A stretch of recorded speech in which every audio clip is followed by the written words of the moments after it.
Assalamu alaikum everyone. So lecture number 13, and we will be talking about protocols and protocol suite. So in today's lecture we will be having some review questions, and in order to answer those review questions we will be going through the material which we already studied quickly, and then after that we will try to answer those questions. So these are the bullets which we will be going through one by one. First of all, we will talk about the network access layer and the functionality that is being provided at the transport layer. Then we will talk about protocols and the protocol data unit, and after that we will having some discussion on protocol architecture and what is TCP/IP, right? Actually it's a bundle of protocols. You can say different protocols, they are bundled together in order to have a TCP/IP stack. Then what are the advantages and disadvantages of layering approach which we are following over here, and finally we will talk about router and try to solve one of the review question that is relevant to router. So that is our first review question. What is the major function of the network access layer? So as we know that we have different layers in order to have communication between different devices that is connected via some equipment, switches, routers, bridges, and maybe some other intermediary devices, computers that can be computers, or they are actually having different technology, Wi-Fi, WiMAX, GSM, and so on and so forth. So the data transmission is being followed by having some sort of standardized approach, right? So, and that standardized approach is actually a layering approach which we are following, and at each layer we have some functionality that has to be performed, and the ultimate goal or the ultimate objective is to transmit data from one point to another point, right? So in that transmission there are a lot of different functionalities, a lot of different mechanisms, a lot of different algorithms that are being involved. So that task of transmission of data from one point to another point has become a very, very complicated task. For example, the media can be different, the data representation can be different, right? And then the addressing can be different. So in order to resolve all those different complex issues, what we did over here, we have divided the complex data communication task from one point to another point into subtasks, and that subtasks are actually being performed at different layers. So the underlying objective of transmission of data from one point to another point is now simplified, and we know that what layer is doing what, and what control layer is being added by different layers, and so on and so forth, right? So let's start with a very simple example. We have a sender and there is a receiver, right? And they are not in the same city, they are in different cities, and the sender is wishing to write a letter to the receiver, right? So again it's a very simple example, right? So we want to send a message from one point in one city to another point in another city, right? So this is the destination. So first of all, what you will write your message over a piece of paper, right? And then you fold that paper and put that piece of paper into an envelope. So you can see that data representation, in order to send your message, you can use maybe in our case we can use Urdu, English, or maybe Pashto, Sindhi, or whatsoever, but you have to take care that this language is understandable by the receiver. So data representation, and then when you are putting that letter into the envelope, so you are actually adding a header. So that envelope is acting as a header in this example. Then you go out and you put your fold your letter, or maybe put some glue on it, or then you put it into the mailbox, right? And from the mailbox there is a person whose responsibility is to collect all the letters that are dropped by different users, different people in that mailbox, right? Or maybe if you can have a mailbox at the doorstep of your house, so there is somebody who will come and collect all the letters that has to be carrying to some other destinations, right? And then after the collection, the person who is collecting or who collected all those letters from different mailboxes, they will deliver those letters into a central post office, right? And then within the central post office, they will look at the addresses, right? So again, here we are actually using the control information, the headers that are being added by the sender in order to make sure that the message should be delivered to the right destination, right? So this is the control information that is being used, right, at the central post office in order to make sure that the data or the message is delivered at the right destination, right? So then they will sort out the letters, right? So for one city they may be having a one box, and another city they will be having another box, and so on and so forth, right? And now the letters has to be dispatched on some road. So you can take that road as a physical link, right? Because it's a long distance. So maybe whenever the person is collecting the letter within the city, he can use a bicycle, motorcycle, or maybe car, right, in order to collect the letters from mailboxes within the city. But in order to traverse, right, from one city to another city, we need a very high road, maybe motorway or some other high speed or expressway, and we need a very good vehicle so that it can travel at a faster rate. Or maybe we can also use aeroplanes, right? So this is again the media, right? So and after traversing the road, or maybe it is being carried by the aeroplane, so whatsoever is understandable, you can take it, because here you have the long distance from one city to another city, right? And then those letters are delivered at the central post office within that city.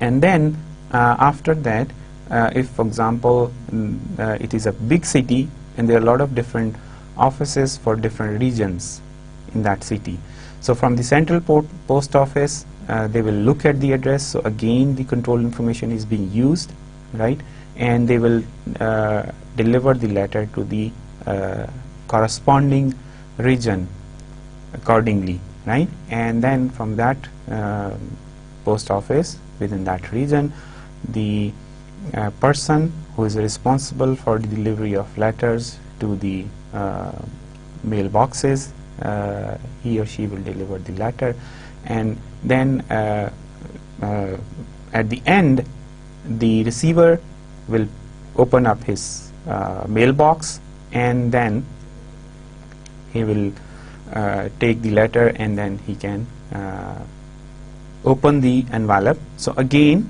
when he or she will be opening up the envelope, so it's the removal of the header that is being added by the sender, right? And finally the message can be read out. And here you can see that we have a very complex, or maybe not too much complex, but a task, right? And we have divided that task into subtasks, and the message is delivered to its right destination.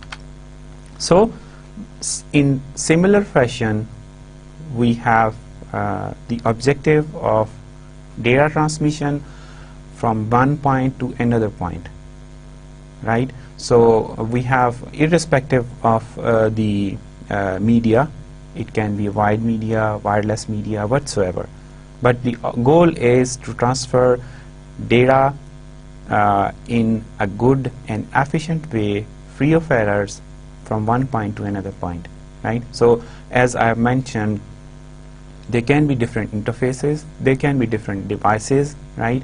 And there can be different applications, different services.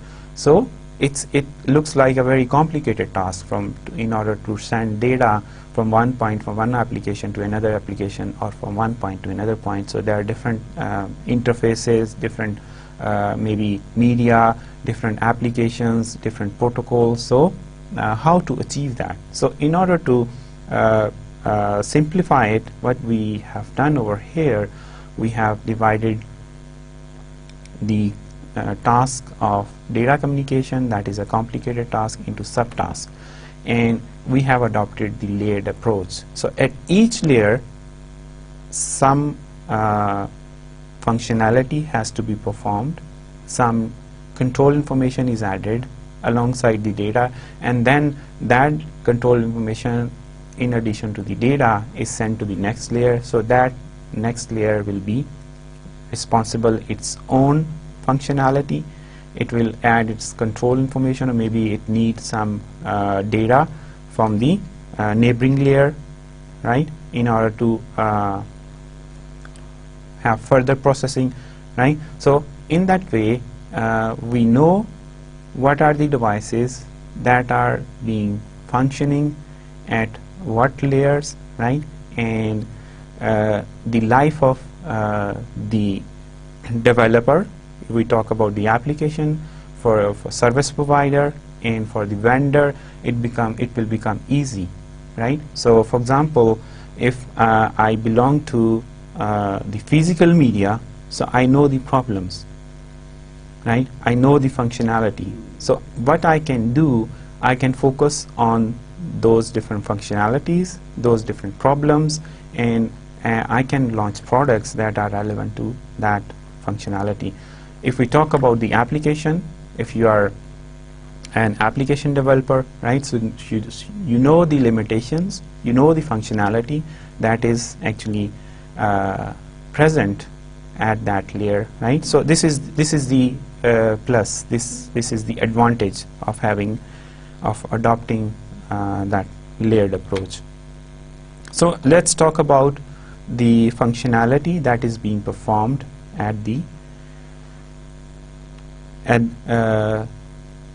different layers. So here we have OZ model, that is actually a 7-layer model, and you can see that we have at the bottom we have physical, data link, network, transport, session, presentation, and application, right? So there is a tip in order to remember the sequence of those different layers. Please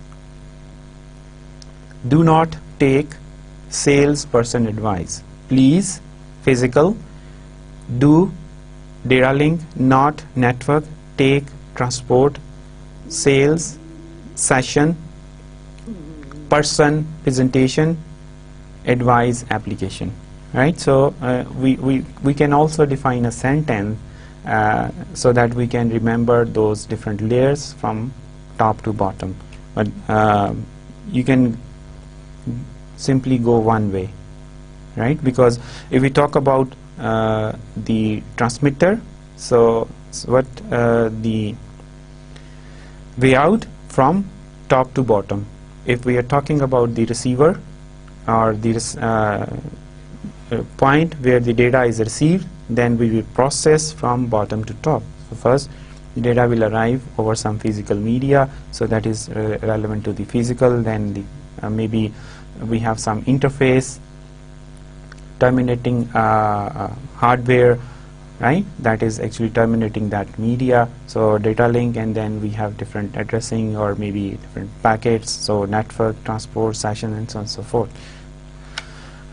Okay, so let's start the functionality of those different layers individually. So first we will start from the bottom, physical layer. So as I've mentioned that physical layer is actually concerned about the establishment and termination of a connection to the communication medium, right? So the medium can be a fiber optic, maybe a UTP cable, coaxial cable, and when we talk about, and we also learned those different media types. So when we talk about those different media types, so we need connectors, we need terminating equipment.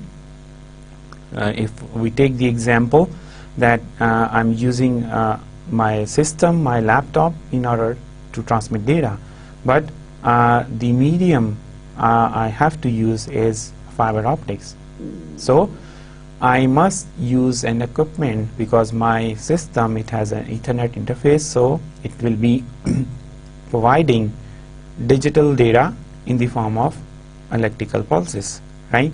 So I need some conversion so that data can be represented in the form of light, so that it can travel over the fiber optics. So connection establishment, termination, in order to have communication. So if we talk about the media, so we know that each media has its upper bound regarding the bandwidth and the lower bound. So we can say that we have to take care of the flow control, contention resolution, and so on and so forth at the physical layer. So this is also one of the responsibility of the physical layer.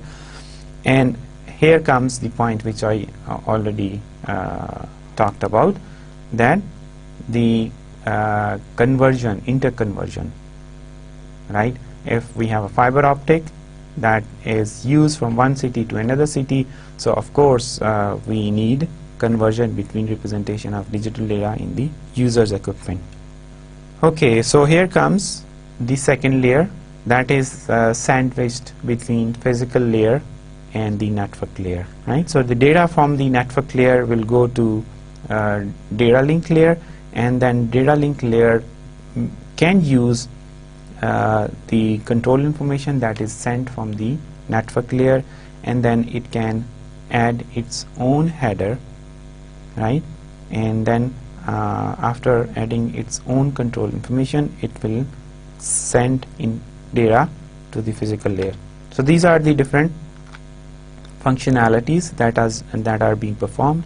So error detection and error correction. So each layer has its own error detection and correction mechanism in order to ensure that the data from one layer to another layer is being transmitted error freely, right? So here we have the mechanism of error detection and error correction.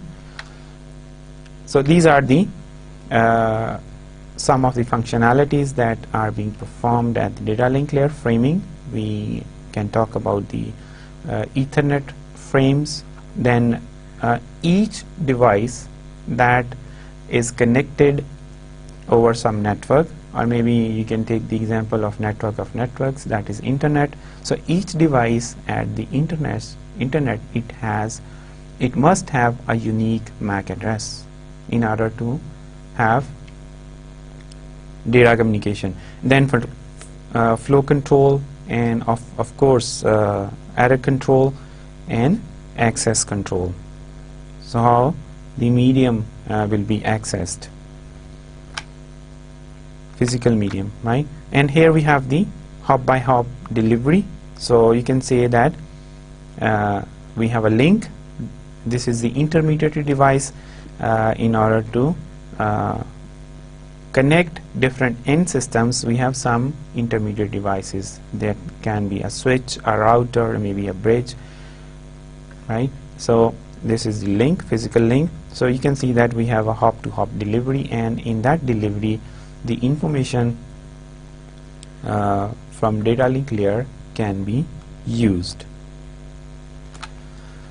So next comes network layer. So we have different functionalities at the network layer. So we talk about the Ethernet frame. So over here, over the network layer, we will talk about the packets. Now those frames, right? The packets, if we talk about from top to bottom, so the packets from the network layer, that will go to the data link layer, and those packets are bundled into frames, and those frames are being transmitted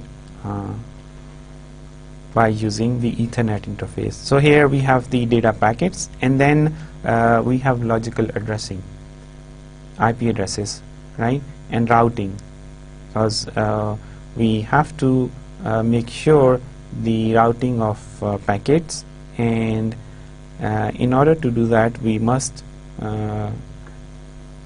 follow some sort of routing algorithm. So here you can see that at the top of the network layer we have the transport layer, and at its bottom we have the data link layer. So if I'm going from top to bottom, so the transport layer is sending its data to the network layer, and then network layer adding its own header, that is H3, and then the data is transmitted to the data link layer. If I talk about from bottom to top, so you can say that the data link layer is sending data to the network layer, and then the network layer is adding its own or using, or maybe it's, if we are talking about the receiver, so it is using the control information or the header information that is added at while we want to transmit data. So here we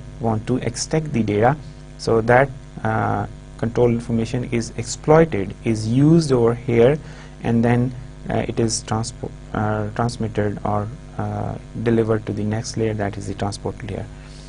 So it's responsible for the delivery of individual packets from the source host to the destination host. So here you can see that when we talk about the data link layer, so we are concerned about hop by hop, right? So the control information is used when we talk about hop by hop delivery. But when we talk about the network layer, right, so we don't care about the hop by hop communication. So we are actually having an addressing scheme, that is IP address.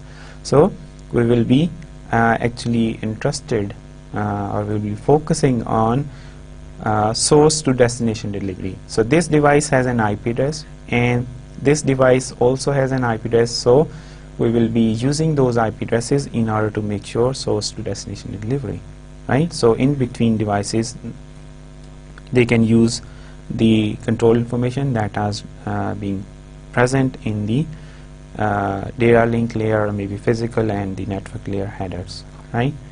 So here we have the transport layer. So we started from frames, then we talked about packets. So here we will be talking about message, right? So the transport layer is responsible for the delivery of message from one process to another process. So you can feel the difference, right? So in the previous slide we talk about packet delivery from source host to the destination host. So here we are actually interested in the delivery of message from one process to another process, because there can be different processes within the endpoint. So it provides transparent data transfer between end users, and it responds because at the top we have a service layer, so we can have different services that are being running over equipment or maybe a laptop or maybe some device. So it responds to the server requests from session layer and issue requests to the network layer. So there are some functionalities, service point addressing. So we also have service point addressing. So we have different service port addressing. Then we also have to segment the data. For example, I'm using an application that FTP, or maybe I want to transmit an image from source to the destination, right? So image, of course, we cannot send it in one step. So what we have to segment that data, right? First of all, source coding, maybe I'm using JPEG or maybe some other format. Then of course I need to use some sort of protocol in order to transmit data. For example, I'm using FTP in order to transfer file from one point to another point. And then I cannot send the data, or if the file is a very heavy file, so I have to segment the data. So if I'm segmenting it, right, so I need some sort of mechanism so that I can reassemble that data at the destination. So that functionality, segmentation, and then the reassembly of data is also performed at the transport layer. Again, here we have the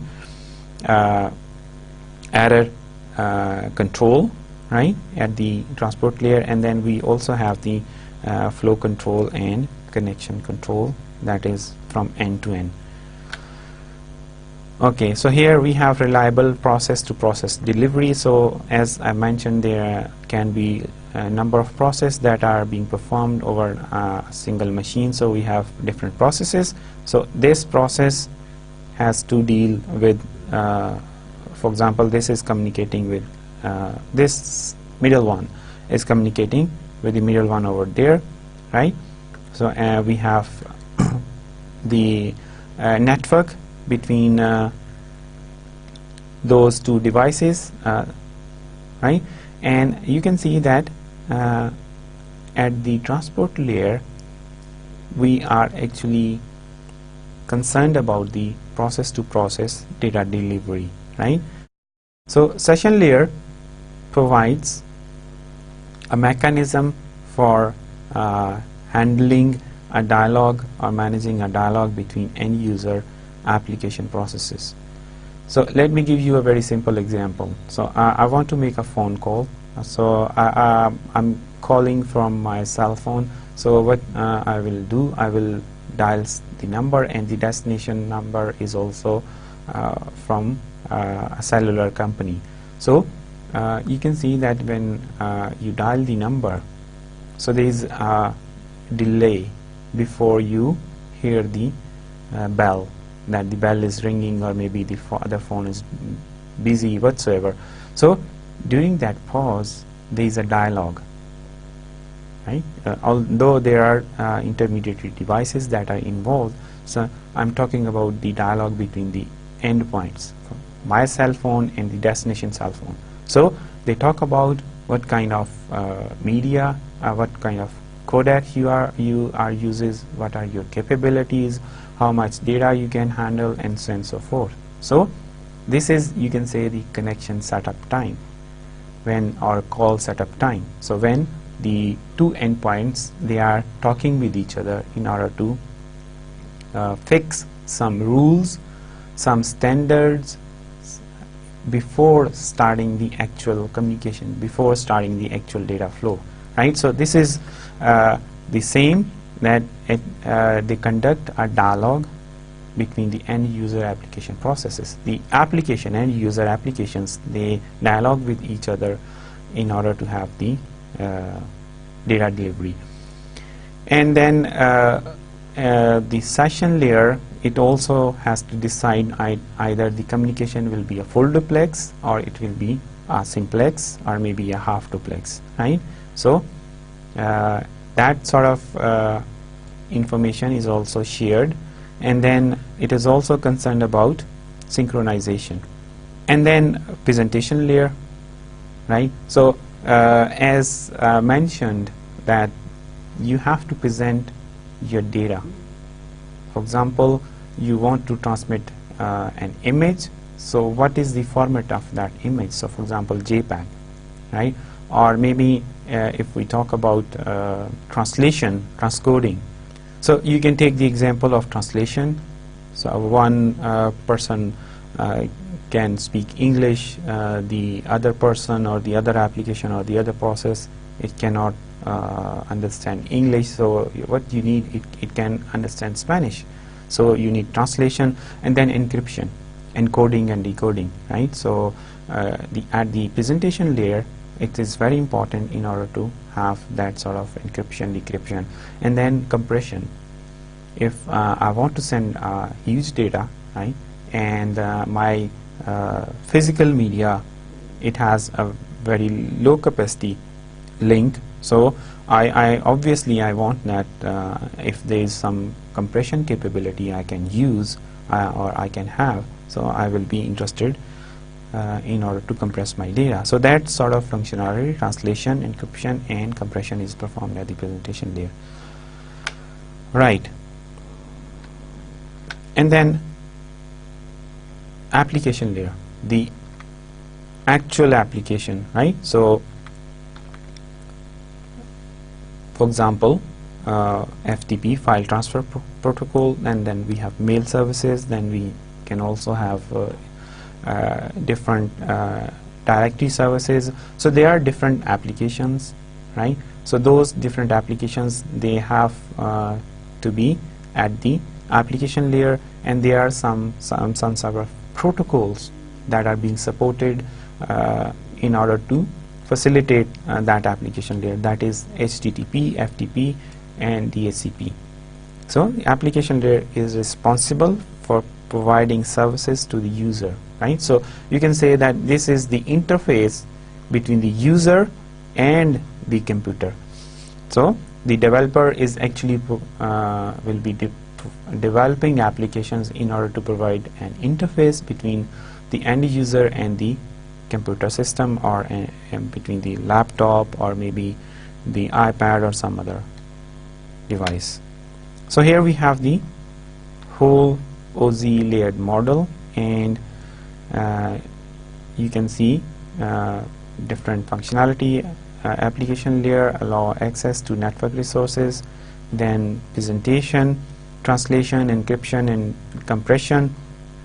Session, it actually is responsible for dialogue between end processes, then transport, reliable process-to-process message delivery and error recovery, and then network.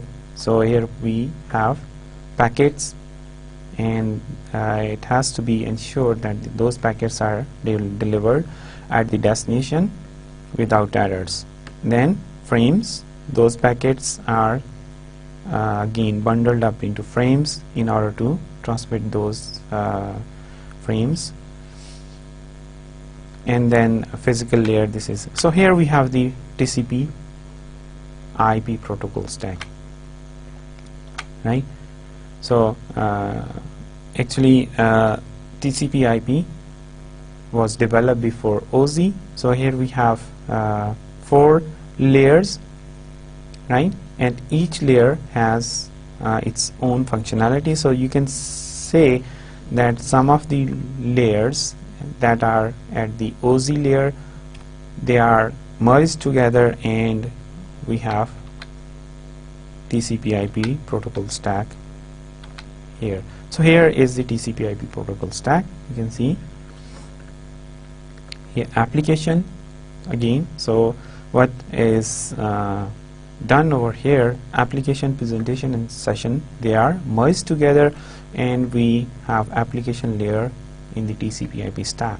So of course a lot of functionalities has to be merged, and we have one layer So a lot of functionalities in the TCP/IP protocol at the application layer. Then transport, it's the same, and network, they are the same. So again, data link layer and the physical layer, they are merged together, and we have declared the network layer, the physical layer, right? So you can see that we have different protocols: FTP, Telnet, SMTP, DNS, and transport we have TCP, UDP. For the network layer, we have OSPF, Open Shortest Path First, DHCP, and ICMP, IGMP, right? So then the addressing within TCP/IP is very, very important, right? So 4 levels of addresses are used when we talk about the TCP/IP protocol. Physical address, that is the MAC address that I have talked about, that each device, either a router or maybe an intelligent switch having Ethernet interfaces, or maybe it can be some other tablet, even if it has a physical interface, Ethernet interface, they all must have a physical address, right? So then we can bind a logical address over that physical address, right? So there is a logic behind binding that IP address or logical address. Then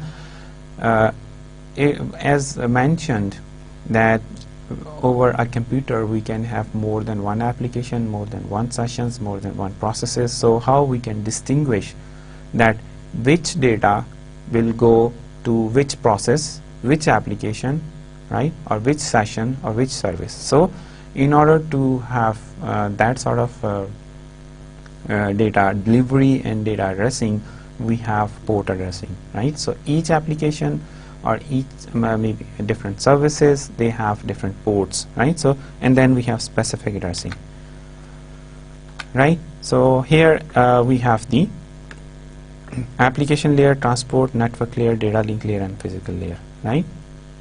So here we have physical addresses. So we are actually talking about the addressing regarding the layered logical addressing, that is at the network layer, IP and other protocols. Then port addressing, right? TCP and UDP and SCTP, stream control transport protocol, and they are actually supporting port addressing. Then at the process level we have specific addressing. So here we have an example of addressing. So we will be talking about the physical address over here. So here you can see that we have 4 computers that are being connected via this single cable, and this is actually a bus topology, right? All the computers, they are sharing the same link. So 10 and 87 and this is 28. So if this is the sender and this is the receiver, so whenever it want to send data to this machine, it will be broadcasted, and every computer will be listening the data, and then they will match the destination address, and if the address is different, then they will ignore the data. So over here the address is matched, so it will receive the data. So here we have shown the 48-bit physical address, right? 6 byte or 48-bit, right? So you can see 1 2 3 4 5 6 7 8 9 10 11 12 hexadecimal digits, right? So 48 bit, so 2 raised to power 48 unique addresses we can have if we so here we have the addressing at the other level, right? So communicate via the internet. This sending computer is running 3 processes at this time with port addresses A, B, C, right? So here we have the port addressing, right? This receiving computer is running 2 processes, J, K, right? And then process A in the sending computer needs to communicate with process J in the receiving computer. Physical address change from hop to hop, logical and port address remains the same from the source to destination, right? So you can see that there are intermediary devices that are actually being used in order to send data from one point to another point if we are talking about the internet, right? So those physical addresses, they can be different, but the port addresses, they will not change if we are talking about this scenario, right? So that's data, and then AJ, right? So these are not changing. So here we have the addresses, right? Different, and you can see that then ultimately the data is delivered by using the internet, right? So that information will remain the same. So here we have the TCP/IP stack. So let's talk about IP protocol, connectionless best effort service for delivery of packets. So through the inter networks, best effort.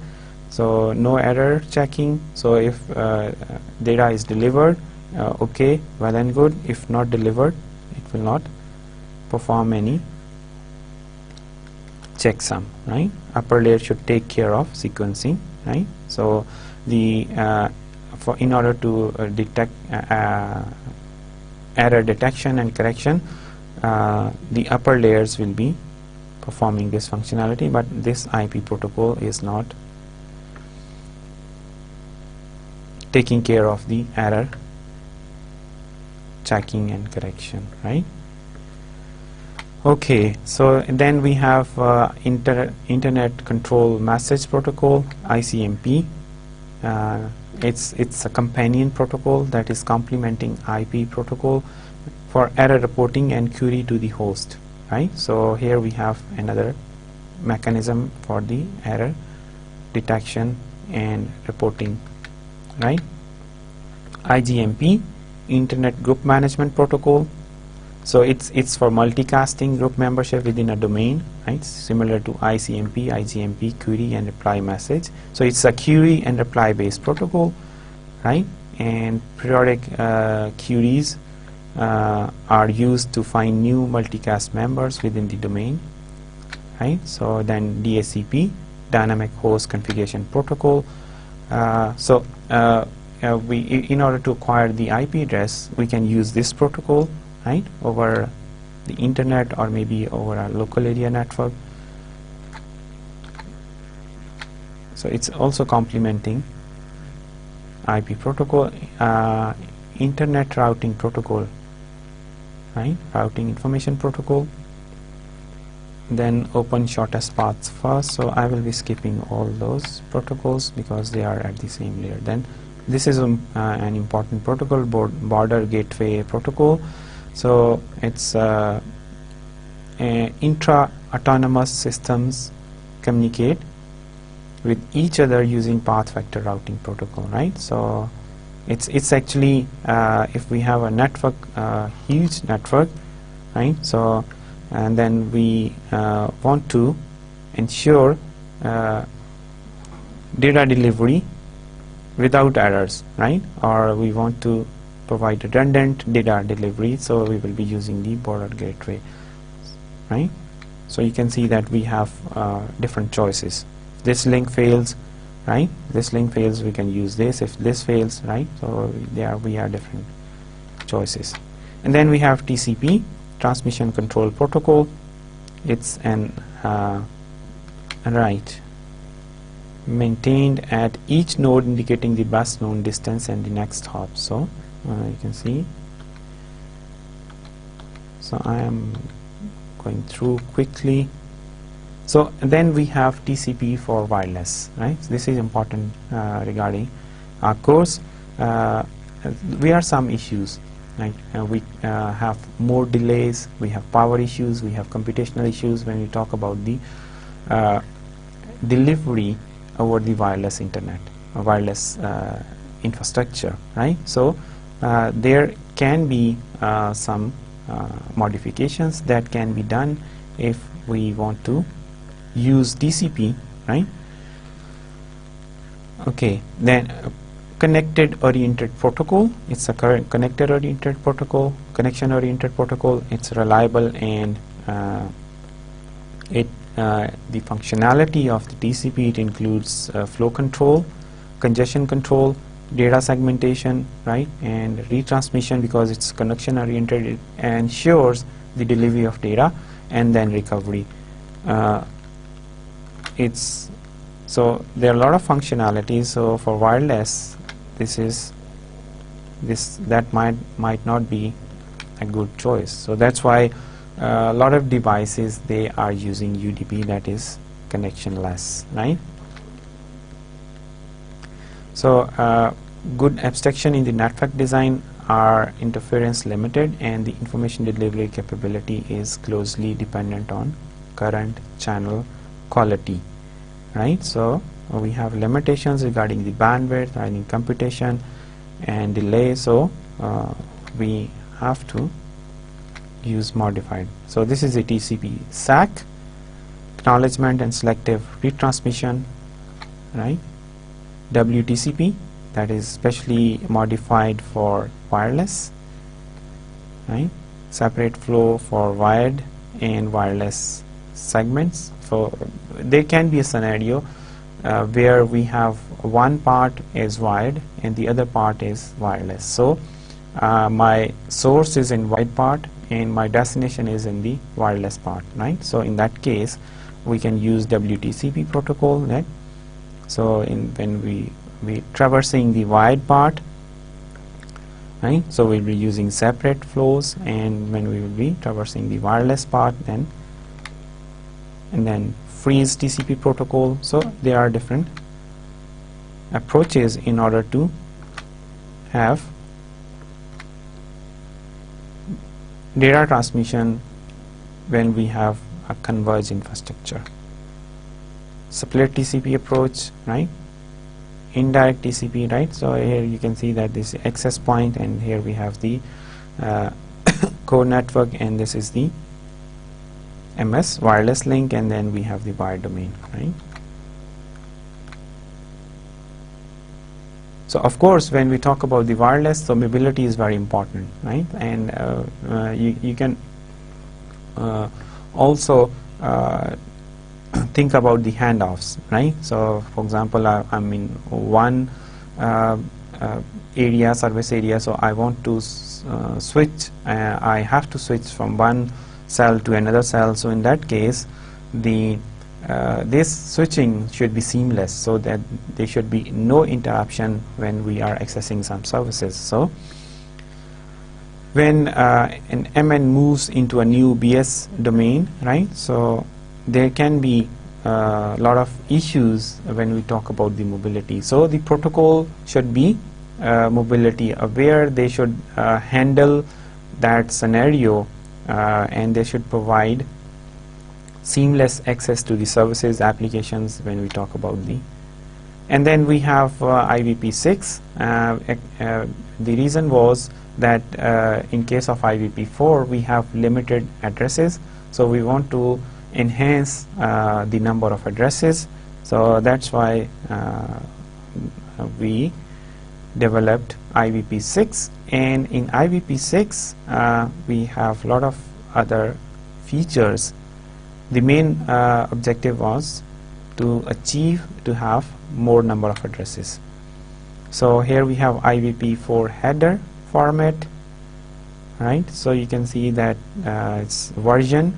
For version we have 4 bits, and then header length, type of service, and identification, flag bits, say fragmentation offset, time to live, protocol, header checksum. So this is the source address. So we have 32-bit source address, and here we have the IVP6, right? So if I look at the source address, so we have 128-bit. So in IVP4 we have 32-bit. These are the differences. As mentioned, we require more addresses, so it support expanded addressing capabilities, simplified header format, and there are some other. So there can be some issue if for example I have one network that is supporting IVP4 and I have another network that is supporting IVP6. So there should be some mechanism in order to transfer data from IVP4 network to the IVP6 network, right? So dual IP stack. So as mentioned that we have OZ layer approach and then TCP/IP stack. So what is different, that different layers and their functionalities are merged together and they are declared as one layer in TCP/IP stack. For example, in case of application, session and presentation, they are merged together from OZ layer and they are actually application layer when we talk about the TCP/IP stack. And then transport and network are the same, or the name is different. For network in OZ we have the internet in TCP/IP stack, or I mean in maybe some other literature we have the same network at OZ layer and the network at TCP/IP stack. And then at the bottom we have merged data link and the network layer and declared them as the physical layer, or maybe in some cases network access layer. So so it means we have the functionalities from two layers, data link and the physical layer, and we declared it as the network access layer. So that was our review question, that what is the major function of the network access layer. So concerned with the exchange of data, so if we talk about the OZ model, then you know that we talk about the frames, Ethernet frames, and then after that we have to terminate those different Ethernet devices, and by using some physical media or maybe some wired and wireless media, if we talk about the wireless technology. So that is somewhat physical. So if we talk about the termination and the limit, bandwidth, and some other metrics that are actually involved, so we have to take care of all those different requirements and different functionalities that has to be performed at this layer, that is actually a merger of data link and physical layer, and we have the single layer network access layer at within the TCP/IP stack, right? So it is about the data exchange between the computer, maybe end computers, end devices, or maybe with the computer and the interconnecting devices, right? So that is the functionality of the network access layer. So here we have another review question, transport layer, right? So what are the tasks performed by the transport layer? So as mentioned, that we have the same functionality, same layer as OZ stack or maybe the TCP/IP stack. So the transport layer, it isolates messages from lower and the upper layer, of course, right? So because it is an interface between the application layer and the internet layer. So in between we have, and then it break down the messages into segments. So segmentation and then reassembly. This is also important, that we have to segment the data and then reassemble the data, and then it also is taking care of the quality of communication channel, and then it selects most efficient communication service necessary for the given transmission. Concerned with reliable transfer of information between apps, right? So as mentioned that it's about processes independent of the nature of the application, right? Error checking. data reliability and correct sequencing, right? So there is a mechanism of error detection and its correction, and we also segment the data, then reassemble the data. So that's all for today's lecture, and we will be continue our review questions for the upcoming lecture. So आज के लिए इतना ही काफ़ी है। मेरी तरफ से अल्लाह हाफिज़, अपना ख्याल रखिएगा। अस्सलाम वालेकुम।